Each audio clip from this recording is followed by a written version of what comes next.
Hello everybody and welcome to Brony FanFics. Today, Spore enters Equestria by Merchant343.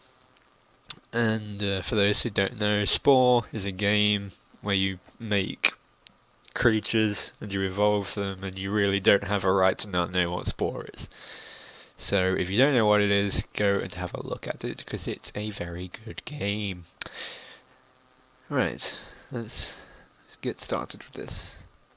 The beginning and the end.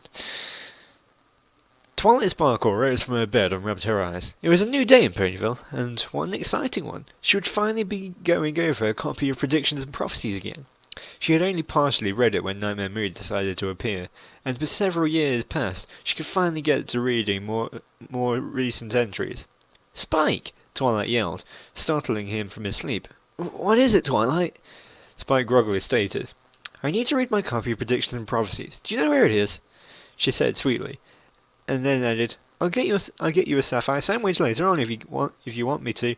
Twilight halted as she saw Spike run downstairs into the library. Balancing on a ladder, he quickly climbed up the shelf marked P and grabbed a thick volume from it. As soon as he grabbed it, however, a purple glow ripped it from his hands, sending him tumbling to the floor. Twilight didn't even notice as she levitated the book up to her room and sat down on her bed to read it. "No, that's the Nightmare Prophecy. That already happened. Nobody cares. Ah, here we are," she said as she found something that caught her eye. She said, starting to read. "One day a metal bird will fly down from celestial sky, bringing many changes with it." Twilight almost faced her at what she had read. A metal bird? There's no way that could ever happen. And what did it mean by many changes? She was about to throw the book down when she heard a sound outside. It sounded like a faint wish, but nothing like a Pegasus flying down. Curious, she went outside to see what it was. No, mentally insert any random ship from Spore here. Up above her, descending from space, was a giant metal thing. Twilight's jaw dropped. It had two wing-like things on the side, and was covered in little bumps. Light came out of the back, and it rapidly went through the atmosphere. Up above her, she could see a brightly lit sign saying T2. She had no idea what it meant. A sign hung over Luna's moon as well, only it was labelled T0. Meanwhile, the cylinder dropped toward the ground outside Ponyville and hit near Sweet Apple Acres. It deployed small leg-like things and started pumping out what looked like gas. Immediately, Twilight felt a gigantic weight on her chest as the air pressure increased. After a time, it became too high to breathe normally, and Twilight lay on the floor, gasping for air. Meanwhile, she saw the ship deploy another cylinder. This one was much smaller than the other one, and it immediately started sucking in air, making it much easier to breathe. Along the way, Twilight noticed the giant sign outside the planet now read T3. The alien spaceship immediately started dropping off strange animals she had never seen. Birds with stingers, cows with spiked tails, and all sorts of other monstrosities. Pinkie Pie suddenly appeared in her window, looking more excited than ever. "See, Twilight? Didn't I tell you?" she said loudly, and resumed jumping up and down. They came back for me. I didn't know they would ever find me again." That was all one word, that's why it was hard to read. And gasp. She continued, taking a deep breath. They're all going to throw all sorts of parties." Twilight struggled to understand half of what she said. Not an easy accomplishment when you consider that she was still having some trouble breathing. Before she could ask her friend what she meant, though, Pinkie bounced off, intent on throwing the biggest intergalactic party ever. After 10 minutes, the ship decided to drop something else off. With the new animals causing chaos wherever they went, it decided to shoot down an energy beam in the middle of the Everfree. Where it hit, a gigantic tower suddenly appeared.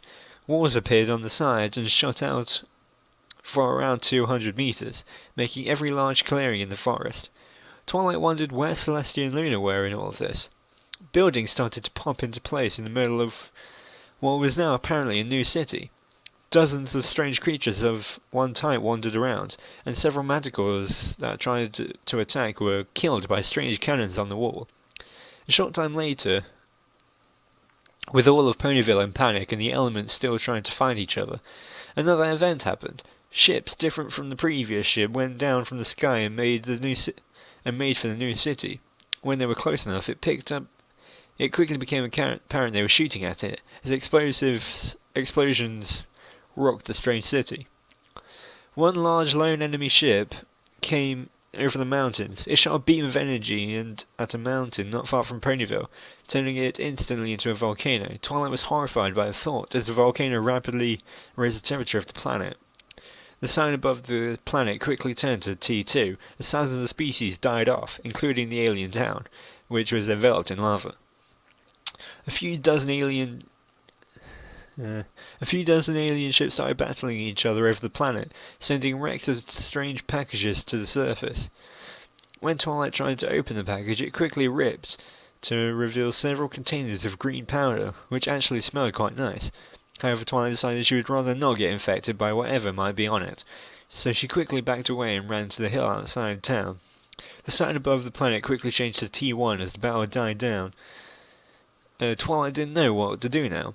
With the world overflowing with air and way too hot to survive in much longer, she scanned her mind for something to reverse this. Finding an old spell she'd once learned, she quickly reviewed what she knew about it. The spell would reset time back up to 5 days. She quickly cast it and, straining from the magical effort, pushed it faster. Time seemed to slow down and rewind. She saw everything about the destruction of her world, only reverse. When she came to the point where the ship had come, she stopped. She knew what to do. Quickly gathering her strength into a single blast, she waited for the first sign of it. There it was. She quickly unleashed a beam, destroying the ship and making it explode. 5 seconds later, a sign appeared outside her planet. Too dangerous. Avoid system. Twilight smiled. Her job done. They would never have to worry about anything like that happening ever again. The end. So, yeah, I guess if you haven't played Spore, then you wouldn't really understand a lot of what was happening. But that's fine, because you really have no excuse not to have played Spore. You don't need a good computer for it. It's, just pick it up, play it, and have fun. But yeah, thank you for watching. And yeah, with that, I bid you farewell. Keep on spreading the magic of friendship, and I'll see you next time.